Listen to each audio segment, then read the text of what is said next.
Bonjour les amis, je vais vous parler aujourd'hui de la résistance qu'on a face aux événements de la vie. J'ai une dame qui est venue me voir avec qui j'ai fait une séance quantique, c'était hier. Une dame qui a déjà eu 2 cancers et d'autres problématiques plutôt physiques.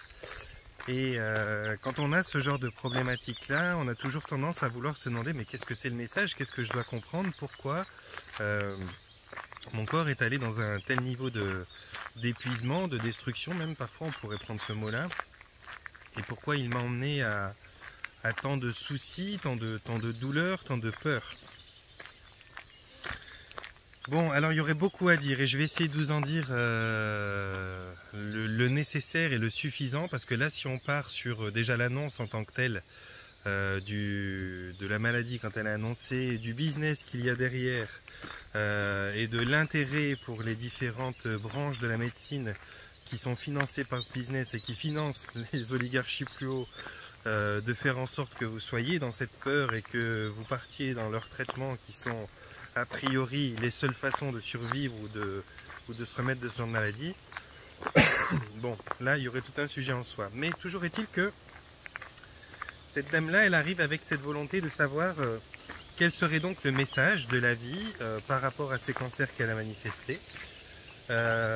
Comment l'entendre, le message, comment également faire en sorte de ne plus avoir besoin de le recevoir, et pourquoi des récidives, en l'occurrence.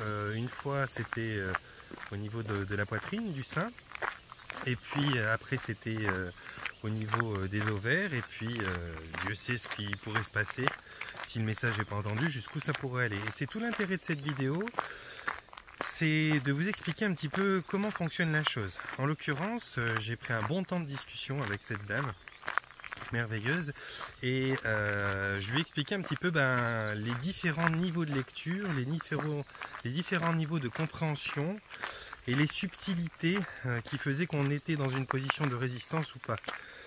Moi j'ai eu suivi des personnes qui étaient dans des phases terminales de cette maladie-là, annoncée par la médecine comme, voilà, comme une épée de Damoclès au-dessus de la tête, et je lui ai expliqué que moi quand j'avais ce genre de cas en face de moi et que la personne voulait travailler avec moi, c'était pas juste une séance là de 2-3 heures qu'on faisait, c'est que je m'organisais avec la personne pour lui faire un suivi d'1 mois. Et durant ce mois, je vois la personne 1 jour sur 2 ou tous les jours, ça peut dépendre des périodes, mais je suis 1 jour sur 2 ou tous les jours à lui faire des hypnoses pour pouvoir, alors des classiques, hein, pour pouvoir discuter avec son inconscient et le mobiliser à une guérison qui soit une guérison optimale. C'est tellement beau, je vais rester là 2 secondes. Et puis je vais l'accompagner aussi dans un processus alimentaire différent où on va faire du jeûne sec. Le but étant d'atteindre le processus d'autophagie que le corps sait très bien faire. Processus d'autophagie, vous pouvez regarder sur internet, ça vous expliquera ce que c'est très intéressant. Surtout quand on a des maladies extrêmement graves. Et puis je leur explique aussi les croyances que les gens ont, comment c'est fait, le formatage, le conditionnement, en tout cas dans une grande partie, qui sont importantes ces croyances, parce que votre croyance d'être fragile face à une maladie, ou votre croyance de pouvoir ou de ne pas pouvoir guérir d'une problématique quelle qu'elle soit, elle est très conditionnante pour la suite des événements. Si vous avez une croyance d'être capable de tout, ou à l'inverse une croyance d'être capable de rien, je peux vous garantir que votre vie ne sera pas du tout la même. Donc voilà, on parle beaucoup de choses, et je leur dis, ça c'est des personnes, quand elles sont en phase terminale, je les suis pendant 1 mois, et pendant ce mois-là, alors sans prétention, vraiment avec, juste pour vous parler du côté pratique, comment je fais, c'est 1 mois où je leur apprends à désapprendre tout le conditionnement, tout le formatage qu'ils ont reçu au cours de leur existence. Je leur apprends vraiment à casser, à déstructurer, à briser l'entièreté des fondations des croyances d'existence qu'ils ont sur la santé, sur la religion, sur les différents dogmes, sur leur aptitude, sur leur... Ils se demandent, on bouge ou pas, papa? On y va? Voilà. Allez, viens. De ce côté. On va de ce côté-là. Tu vas aller là-bas? Bon, alors on change de chemin parce que Pachi préfère aller là-bas. Il est plus content là-bas. Allez, on va là-bas. Ok. Pardon pour la petite coupure. Donc je vous disais, je les accompagne et puis dans cet accompagnement que je fais, eh bien on remodèle totalement leurs apprentissages, leurs croyances, on repositionne ces personnes-là dans leur souveraineté, dans leur pouvoir créateur. Ça c'est fait à travers un accompagnement qui est, comme je vous le dis, un jour sur deux ou tous les jours, où je passe une demi-journée ou toute la journée avec. On va en forêt, on parle de plein de choses. C'est une relation thérapeute, mais en même temps presque un peu mentor, presque un peu ami, peu importe. Ça prend différentes postures au cours des journées.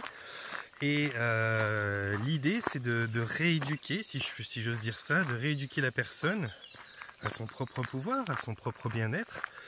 Ça parle beaucoup d'amour de soi, d'estime de soi, de rapport à l'environnement, de qualité de vie, de rapport à la nourriture, de rapport à tout un tas de choses, ces choses-là. Et je lui ai expliqué ça hier. Et en lui expliquant, eh bien, je m'apercevais qu'il y avait beaucoup de choses qu'elle comprenait de prime abord. Et donc on a pu rentrer sur les différents niveaux de lecture qu'il peut y avoir. Parce que manifestement, cette dame qui avait dépassé la soixantaine, que je dise pas de bêtises, que je l'avais avec ce pas, j'en ai eu deux le même jour, une qui avait un petit peu moins de 60, une qui avait un peu plus de 60. Bref, dans la soixantaine, je voudrais pas la vexer, une très belle dame qui était dans la soixantaine et qui avait la somme de l'expérience qu'on peut avoir en une soixantaine d'années, évidemment. La sagesse aussi, j'imagine qu'on peut acquérir avec un passage de ce temps-là sur Terre. Et donc elle avait compris pas mal de choses, hein. Je lui ai pas appris la vie. Simplement, dans la lecture, dans la compréhension des différentes choses qu'elle avait en elle, il y avait différents niveaux qui n'étaient pas atteints. On est arrivé sur le pardon. Le pardon, par exemple, dans sa discussion, elle était quand même relativement encore dans le mode victime-bourreau quelque part, sans avoir envie de vengeance ou de quoi que ce soit. Mais il y avait dans cette discussion, d'une façon inconsciente, une notion de j'ai été la victime de quelqu'un qui était mon bourreau et je lui ai pardonné.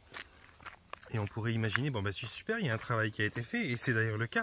Il y a un travail qui a été fait, sûrement sur de longues années, à travers différentes méthodes, différentes approches, différentes phases de compréhension. Mais ce travail-là, il n'était pas terminé parce qu'il y avait encore d'autres niveaux de lecture, d'autres subtilités à pouvoir mettre en place pour pouvoir libérer totalement cette histoire-là. Et donc je lui expliquais que ces niveaux de lecture, c'est par exemple, là pour le processus du pardon, eh bien il y a effectivement le fait de pardonner à celui qui aurait été notre bourreau, mais à un autre niveau de lecture, ça serait intéressant de savoir qui est ce bourreau. Si on convient du fait que la personne s'est incarnée et qu'aujourd'hui elle est une femme ou un homme, peu importe, parce qu'elle en a fait le choix, qu'elle a choisi sa planète, qu'elle a choisi l'époque à laquelle elle s'incarnerait, et qu'elle a choisi le terreau familial, tout ça étant comme autant de paramètres nécessaires à son apprentissage, suivant ce qu'elle venait apprendre, eh bien elle aura choisi les conditions adéquates pour pouvoir devenir ce qu'elle souhaite devenir. Si c'est quelqu'un qui souhaite expérimenter le pardon, l'impuissance, bon bah elle va sûrement aller faire en sorte de s'incarner dans un endroit et avec d'autres personnes qui seront elles capables de la mettre dans cette situation d'impuissance, qui vont la trahir ou la blesser, ce qui donnera donc matière à pardonner. J'ai perdu Patchy en cours de route. Et donc elle se retrouvera dans la possibilité de pouvoir apprendre ce pardon et de pouvoir expérimenter cette impuissance. C'est super en soi. Je vais me poser là 2 secondes parce que c'est tellement beau ici. C'est super en soi et c'est exactement ce qu'elle voulait. Donc chacun joue son rôle. Elle vient jouer son rôle de personne qui deviendra victime des différentes personnes avec qui elle a choisi de collaborer pour pouvoir expérimenter le pardon. Ces mêmes personnes qui, elles, normalement, devraient être un petit peu bourreaux dans leur propre expérience. Et donc, toute cette collaboration-là va donner un résultat. Celle qui veut expérimenter le pardon va expérimenter le pardon, inévitablement. Et celle qui veut expérimenter, je sais pas moi, la culpabilité l'abus ou les choses comme ça, va pouvoir, dans le même échange, la même interaction, va pouvoir expérimenter le fait d'abuser. Donc c'est une collaboration, je vais me mettre là. Donc c'est une collaboration qui est hyper intéressante parce que elle est constructive, parce qu'elle apporte des résultats vraiment. Je suis désolé si je bouge un peu, je vais caler la perche. Et donc c'est plus qu'intéressant d'avoir ce genre d'expérience là. Simplement, il est intéressant également à un certain moment. Salut Loulou, doucement. Oh là là. Je suis désolé, c'est Patchy qui arrive avec toute sa folie, il est là. Ce qui est très intéressant dans cette expérience, c'est alors non seulement ça soit, mais c'est aussi à un certain moment, pour pouvoir libérer le vécu qui aura été expérimenté, de pouvoir peut-être reconnaître qui sont les différents protagonistes de l'histoire. C'est-à-dire que le bourreau qui est venu, lui, il est le bourreau, oui, et il nous a fait souffrir, oui, mais quelque part en amont, il y avait la demande de collaboration de vous, qui avait demandé à cette personne, cette conscience, de venir jouer un rôle qui était un rôle de bourreau. Mais cette conscience à la base n'est pas d'une conscience de bourreau, pas plus qu'elle est une conscience de victime ou une conscience de sauveur ou de quoi que ce soit. Il ne faut pas confondre la personne et la conscience de la personne. Il ne faut pas confondre le rôle et le personnage. Donc on vient sur Terre en tant que personnage pour jouer des rôles. Et ces différents rôles, alors qu'on s'entende, on est bien d'accord, on est sur une planète où les choses sont extrêmement bien faites. Il y a vraiment une foultitude, une multitude de rôles à jouer, et puis c'est tellement bien fait qu'on ne risque pas de s'en rappeler, hein. On arrive avec le voile de l'oubli, dans notre rôle on le vit 100%, on ne risque pas de se rappeler, ah oui mais c'est un rôle, etc.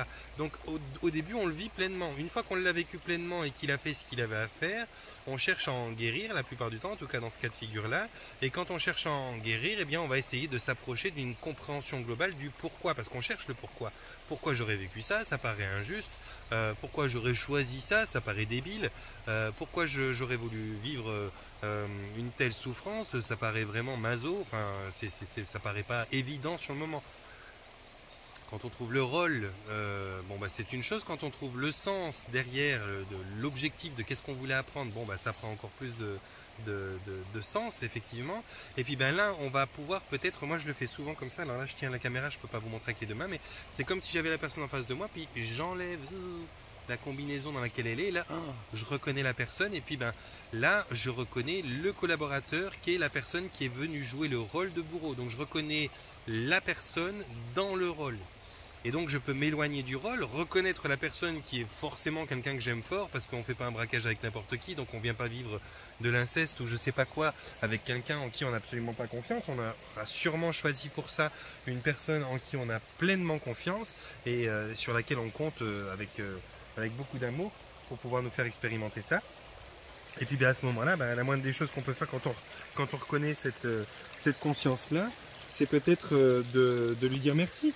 C'est peut-être de lui exprimer notre gratitude et puis de faire en sorte de lui montrer notre reconnaissance. Là où je suis, hein, c'est tellement beau. Et donc l'idée elle est là. L'idée elle est vraiment de jouer ce processus-là. Et je lui disais, tu vois, lorsque tu es dans le pardon, que tu as pardonné, lorsque tu es dans ce processus-là où finalement tu déposes un petit peu les armes, tu déposes le bouclier, et puis tu conviens avec la personne d'une espèce de compréhension primaire, eh bien tu te libères déjà de quelque chose qui est sûrement très pesant, et puis ça donne une partie de ton soin, de ta guérison, et c'est juste hyper bien en soi, parce que ça te permet déjà d'avancer, mais ça ne te permet pas encore d'aller jusqu'au bout, jusqu'à la libération. Après, tu vas donner du sens à la chose. Ah j'ai vécu ça parce que je voulais expérimenter telle valeur ou telle notion. Bon, là, ça donne encore un peu plus de sens. Mais ça n'est toujours pas libéré. Pour pouvoir libérer, il faut être dans un processus de remerciement. Sans la gratitude, il n'y a pas de libération. Et ça, je l'ai expliqué. D'ailleurs, c'est pour ça qu'on reçoit une lettre de remerciement quand on est viré sur Terre. Vous recevez une lettre de remerciement, ça veut dire que tu es libéré. C'est pareil dans toute chose. Si vous voulez vraiment libérer une situation, il faut aller jusqu'à comprendre non seulement le sens de la chose, pourquoi vous l'avez vécu, avec qui vous l'avez vécu, et reconnaître les participants qui sont vos collaborateurs et non pas vos bourreaux. Et là, quand vous les reconnaissez, oh, putain, mais c'était toi, mais oui, mais carrément, on n'est même plus dans le processus de dire, mais écoute, je te pardonne. On est là à dire, mais excuse-moi de ne pas t'avoir reconnu, d'avoir oublié ça, mais c'est tellement grand, c'est tellement gros maintenant que je le sais. Ouais, mais sur le moment, on s'en rend pas compte parce qu'on est pris, on n'a pas le recul, on n'a pas la hauteur suffisante pour pouvoir donner la dimension nécessaire à ça. Et donc, je lui ai expliqué, dans la vie, il y a tout un tas de strates de lecture. Et si on regarde le langage humain, si on écoute le discours inconscient, on tombe très souvent sur plein d'indicateurs qui montrent à quel niveau tu as pardonné ou pas. À quel niveau tu as déposé telle expérience ou pas. Et donc, sa question, c'était de savoir, j'ai déjà eu un cancer, que j'ai réussi à dépasser, et puis un autre se manifeste. Quel est le message? Alors, je ne vais pas vous livrer forcément le message qu'elle a reçu, parce que c'était son message à elle, personnel et intime. Mais en gros, si le message est revenu, je vais expliquer, c'était parce que, on a cette partie de nous qu'on appelle, que moi j'appelle le moi supérieur, que vous pouvez appeler votre partie divine, votre esprit, votre âme. Finalement, c'est que des mots, les humains aiment bien jouer avec leurs mots parce qu'ils ont besoin de se comprendre, on parle avec des mots, mais les mots n'ont pas grande importance. Mais disons qu'on se comprend, vous parlez... alors, non, il faut que je me reprenne parce que là je dis des bêtises. Les mots n'ont pas grande importance.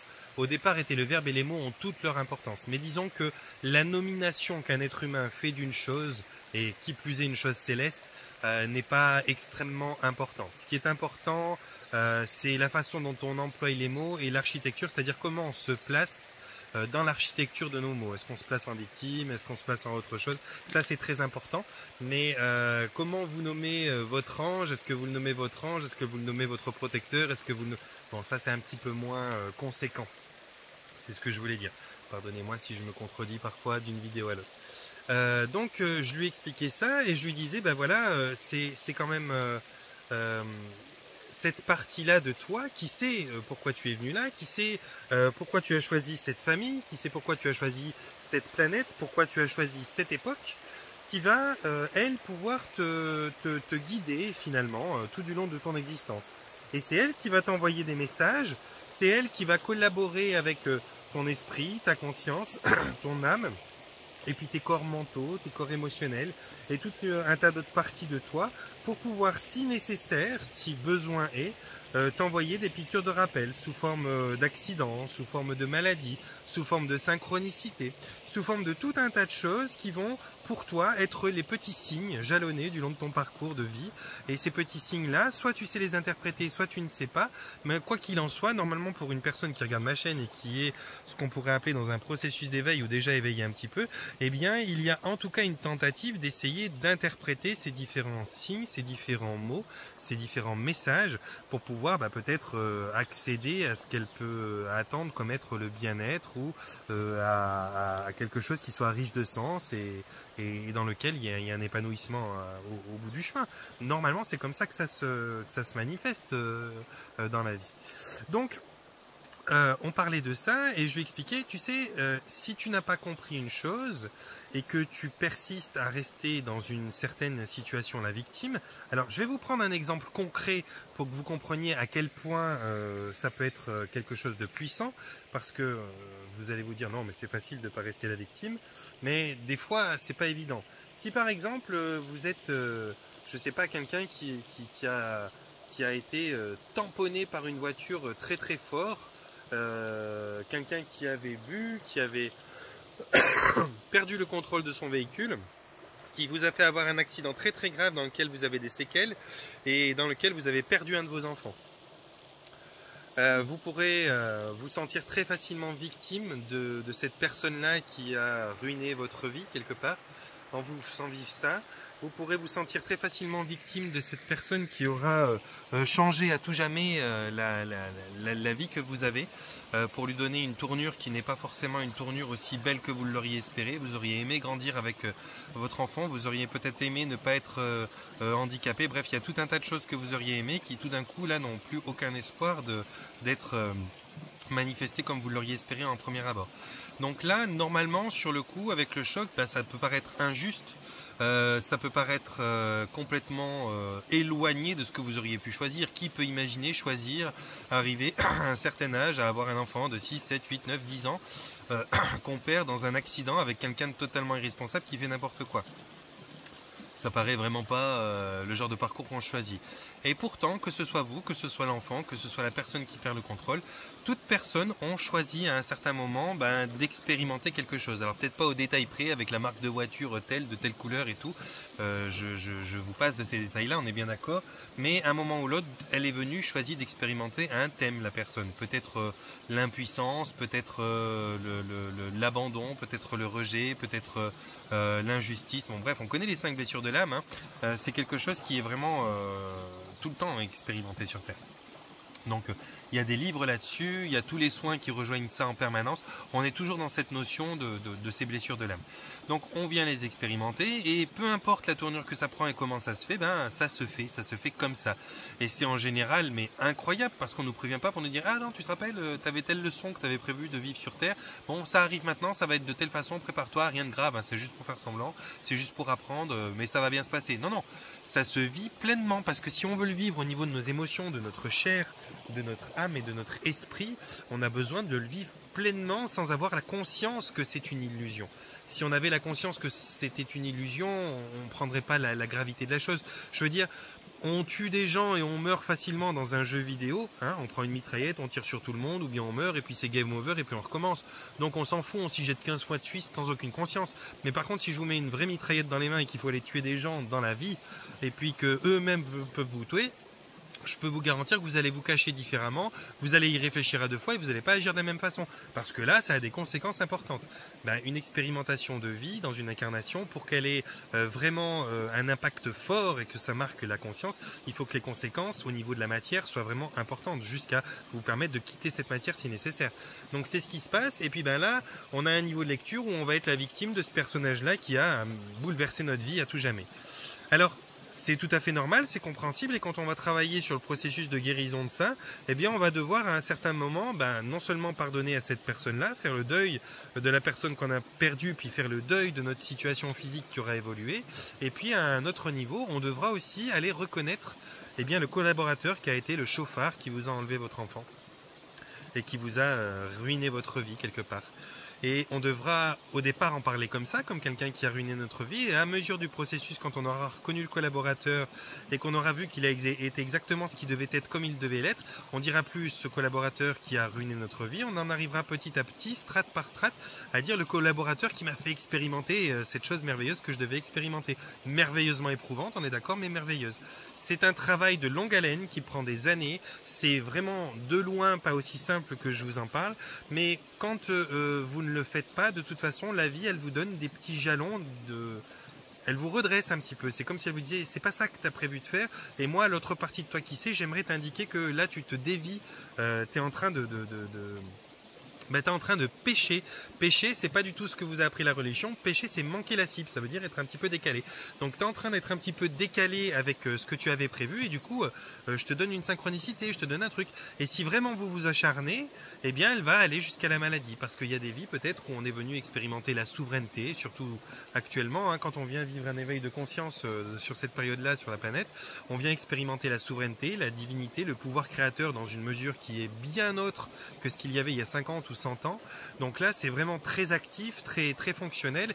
Et si on continue, si on perdure à rester dans un job où on est soumis dans une notion de sacrifice et dans une relation peut-être amoureuse qui est aussi une relation de sacrifice, ou si on est dans d'autres postures comme ça où la souveraineté, la divinité, le pouvoir créateur, on ne l'utilise pas pour autre chose que pour s'abîmer soi-même, il y a de fortes chances que notre moi supérieur vienne nous envoyer un petit message, un petit truc en disant écoute, je comprends pas, tu étais venu pour parcourir le monde, tu devais faire le tour de la Terre pour voir toutes les façons qu'il y a de discuter avec la nature, l'environnement, d'apporter des soins par la création, le magnétisme, des choses comme ça.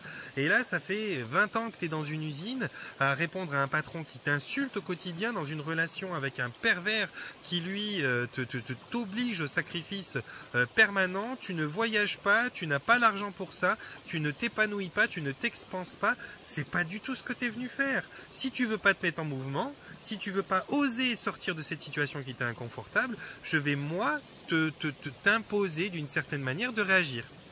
Et là, tout d'un coup, vous allez avoir des problèmes de genoux. Vous n'allez pas comprendre, vous allez dire, ah, je comprends pas, j'ai un genou qui me fait mal, je peux plus marcher et tout. C'est comme si l'univers vous disait, ben voilà, tu veux pas marcher, tu veux pas t'enfuir, bon, ben t'as pas besoin de tes genoux, quoi. Je t'enlève un genou, on commence par ça. Si ça te fait réagir et que tu te dis, ah bon, ben non, je les aime, mes genoux, finalement, et puis j'aime la possibilité de mobilité que ça me donne, bon, vous allez peut-être réagir. Mais si vous réagissez pas, le moi supérieur, la partie divine qui communique avec vous, elle va s'entêter parce qu'elle est plus têtue que vous, puis elle a le plan à long terme que vous avez prévu, donc elle va recommencer. Et s'il faut vous mettre un cancer, s'il faut vous mettre 2 cancers, s'il faut vous mettre un AVC, elle le fera. Si son but c'est de vous dire, écoute, tu ne bouges pas, tu n'es pas en activité, donc finalement tu n'as pas besoin des 3/4 de ton corps, eh bien elle va vous abîmer les 3/4 de votre corps pour que vous compreniez à quel point c'est important d'utiliser toutes ces fonctionnalités qui sont les vôtres et qui vous permettraient d'atteindre votre liberté, votre souveraineté. Elle va vous dire, ose, t'as pas le courage. Tu crois que les choses sont graves, bouge pas, je les aggrave, tu vas voir que rien n'est grave en fait, jusqu'à que vous réagissiez. Alors maintenant, il y a 2 façons de voir la chose. Soit vous réagissez là-dessus et puis vous construisez là-dessus et puis ben là vous avez une chance normalement de pouvoir voir votre vie partir dans une direction qui est une direction d'épanouissement et donc c'est constructif parce que toutes les choses qui vous arrivent elles prennent sens, elles se trouvent être utiles et vous avez plus envie de les remercier que de vous en plaindre, ou bien soit petit à petit vous êtes trop épuisé, vous n'arrivez pas à entendre le message et vous croyez vraiment être la victime de telle personne, de telle situation, de telle région, de telle conjoncture, de telle société, de telle je sais pas quoi, et vous allez partir dans la plainte en permanence, comme quoi le monde il va pas, les gens sont tordus, il n'y a aucune empathie, le système il est mal fait, l'école c'est pourri, il faut travailler tout. Bon bref, vous vous plaignez de tout et tout le temps, et finalement vous restez la victime bien à l'aise dans son inconfort, et puis ben de ce rôle de victime vous en devenez un rôle de malade, et petit à petit jusqu'à que vous soyez dans un état qui est abominable. Mais finalement, cet état, c'est pas l'univers qui s'acharne contre vous, c'est vous qui vous entêtez à vouloir absolument croire que les choses sont fausses et que vous les subissez. Et c'est ça qui fait que vous avez perdu votre souveraineté, que vous avez perdu votre divinité et que vous avez mis votre pouvoir créateur à votre défaveur. Parce que le pouvoir créateur, on l'a en permanence, tout le temps. À tout moment, vous créez. Chaque pensée est en train de manifester quelque chose. Mais qu'est-ce que vous faites de ce pouvoir créateur? Est-ce que vous l'usez consciemment, délibérément, en vue d'obtenir quelque chose qui vous convient devant vous comme vous l'attendez probablement? Ou est-ce que vous n'êtes pas conscient et délibérément vous ne l'employez pas et vous subissez votre propre pouvoir créateur? Ça, c'est à vous de voir. Mais quoi qu'il en soit, la mécanique, elle est comme ça. Il n'y a pas de magie, c'est prouvé en neurosciences, c'est prouvé en spiritualité, il n'y a pas besoin forcément d'être complètement illuminé, perché, puis parler avec les archanges pour pouvoir vous raconter ça. Ça, quelqu'un qui fait de la science quantique, de la science neuronale, qui vous parle de psychologie ou psychiatrie, va pouvoir déjà vous expliquer cette mécanique-là. Il n'y a pas besoin d'aller à la loi d'attraction pour pouvoir expliquer qu'on manifeste dans sa vie et qu'on attire à soi ce que l'on vibre. Ça, c'est une évidence, c'est prouvé sur à peu près toutes les strates de la compréhension humaine. Mais par contre, il faut un moment ou l'autre l'accepter. Parce que soit vous subissez votre vie, soit vous la vivez. Donc c'était un petit peu ça que j'expliquais à cette dame, c'est qu'il y a différents niveaux de lecture et que si votre corps il s'acharne à vous remettre une problématique, un handicap en plus, c'est non pas parce que vous êtes fragile, c'est non pas parce que ceci ou que cela, c'est uniquement parce que vous avez pseudo entendu le message qui vous était passé, vous avez pseudo commencer à réagir et à changer quelque chose et vous n'avez pas encore été jusqu'à l'apogée de ce que vous deviez faire. Et donc ça demande eh bien, de peut-être pas simplement se contenter de dire oui non mais j'ai commencé à changer ma vie, je veux changer justement mon couple, ça allait pas, je voulais le changer, je voulais changer de boulot et tout, c'est en train de se mettre en place et tout. Ouais mais des fois c'est pas suffisant, il faut aller plus loin, il faut un changement radical, il faut vous retrouver vous-même, vous aimer vous-même, vous estimer vous-même, être capable de se considérer tellement, de reprendre conscience de son pouvoir créateur à un niveau qui est au-dessus de ce que vous avez fait maintenant.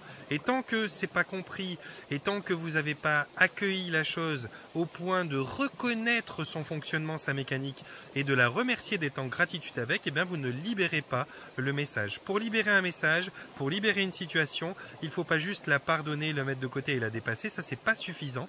Il faut la pardonner, il faut la regarder en face, il faut la déshabiller, voir qui est dans le costume ou qu'est-ce qui est dans le costume, reconnaître sa propre part d'implication dans le choix de cette situation, reconnaître sa propre demande vis-à-vis de la vie ou d'un collaborateur quel qu'il soit, de nous faire expérimenter cela peu importe à quel point c'est éprouvant, et remercier, être dans la gratitude de remercier pour l'expérience, ce qui veut dire que l'expérience est arrivée à son aboutissement, et là vous pouvez libérer. Et quand vous pouvez libérer, c'est page blanche, vous pouvez passer à autre chose, vous pouvez créer du nouveau. Et normalement, au vu de ces différentes expériences que vous avez eues, plus ou moins éprouvantes, les nouvelles pages sur lesquelles vous dessinez, vous y dessinerez de très belles choses. Voilà les amis, j'espère que ça vous aura été intéressant ou utile d'avoir cette lecture-là. C'est vrai que moi je le fais en accompagnement, je ne peux pas le faire avec une cliente ou un client lambda, je ne peux pas passer un mois avec tout le monde à essayer de déconstruire la façon de lire les choses pour avoir une nouvelle lecture qui est constructive. Et je ne peux pas expliquer à tout le monde les différents niveaux de compréhension, mais il y a des tas de niveaux de compréhension. Et même lorsque l'on croit avoir compris pas mal de choses, eh bien on s'aperçoit qu'il y a encore un travail à faire, parce que c'est en fonction de notre niveau de conscience. Dernière petite chose que je vous transmets, c'est que votre conscience, elle grandit, elle grandit, elle grandit, elle grandit à fur et à mesure de votre parcours.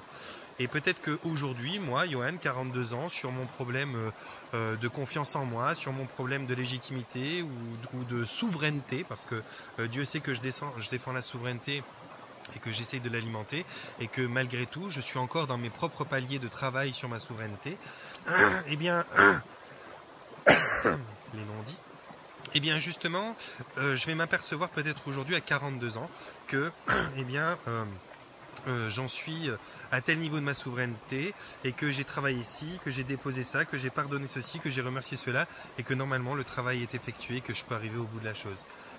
Et puis en fait, peut-être à 43-44 ans, en fonction de ce qui sera encore arrivé sur mon parcours entre-temps et des choses que j'aurai découvert et apprises, je vais avoir une conscience plus grande. Et donc, c'est comme si j'avais une acuité visuelle plus grande, une capacité de perception plus étendue, et je vais voir d'autres parties de la souveraineté que je n'ai pas en conscience aujourd'hui parce que je n'ai pas le regard suffisamment étendu actuellement à mes 42 ans pour pouvoir voir la chose comme je la verrai à mes 45 ans.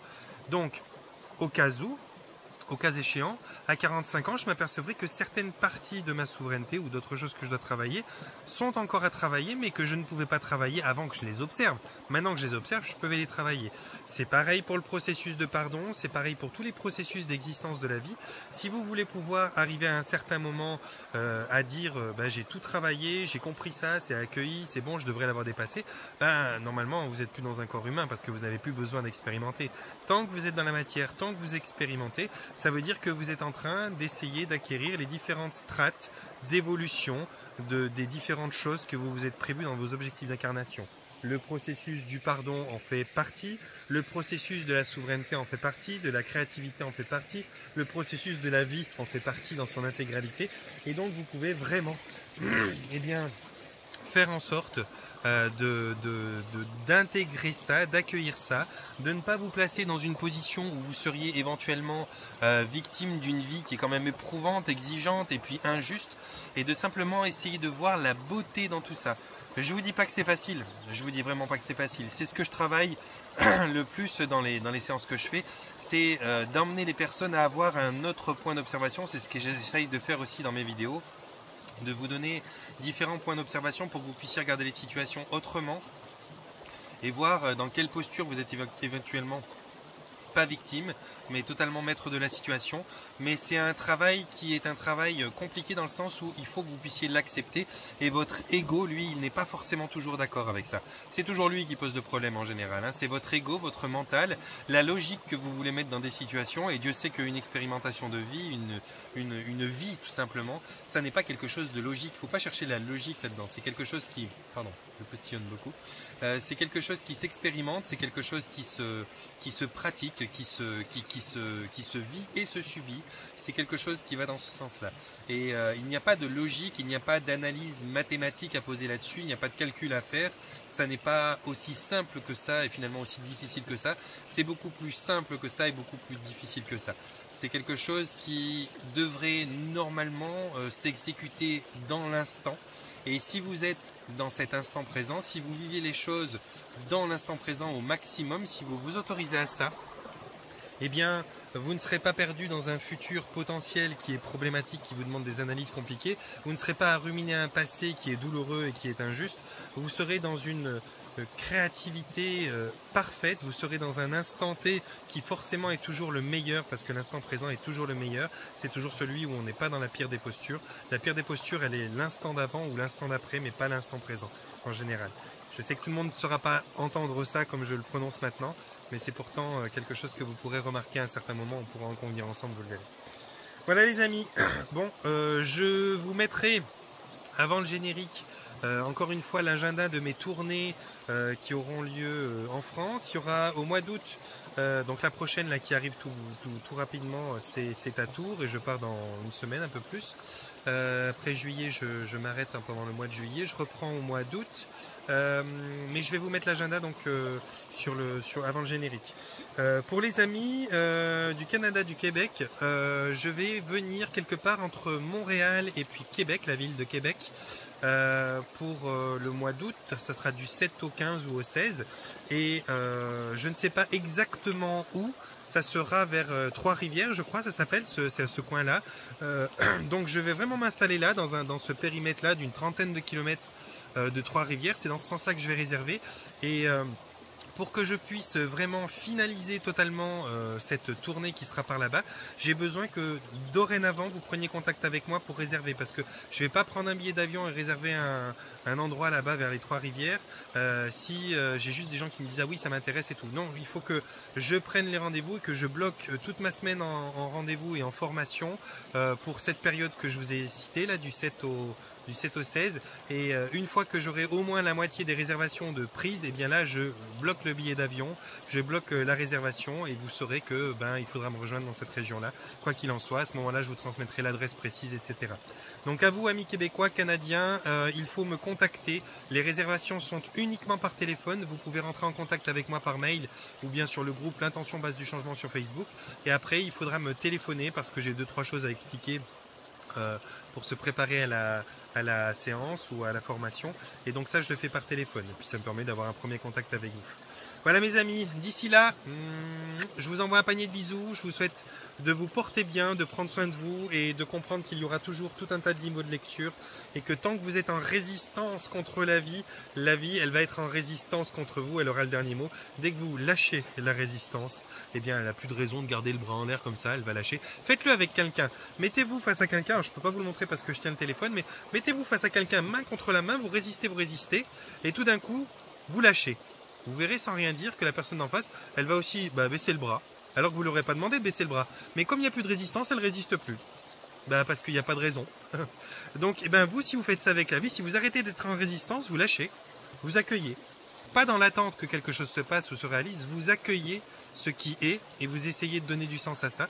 Vous verrez que la vie, elle sera plus en résistance contre vous. Elle vous accompagnera, elle vous portera, elle chantera, elle dansera avec vous. Panier de bisous, portez-vous bien, prenez soin de vous.